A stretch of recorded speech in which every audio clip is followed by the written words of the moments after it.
Happy Halloween, guys!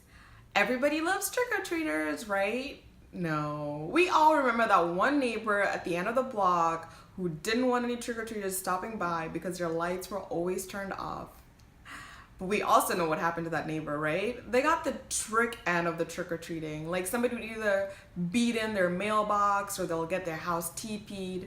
Now, if for some reason you've turned out to be this curmudgeon person who does not want any trick-or-treaters, but you also don't want them to come and like egg your house, I got some tips for you to keep those little shit bags from coming to your house and asking for candy that they didn't pay for. Tip number 1, dress up as a grandma.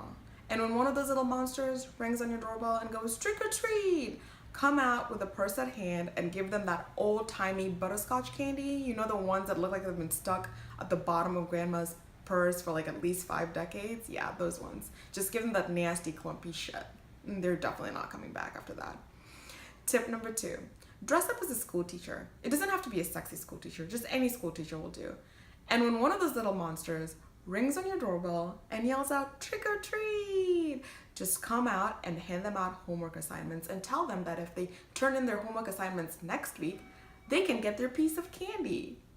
Tip number 3, dress up as a drill sergeant.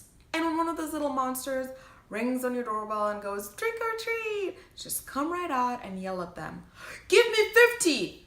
And when one of those little kids, like the little alligator, starts crying, just walk up to them and tell them, you are nothing unless you give me 50 push-ups.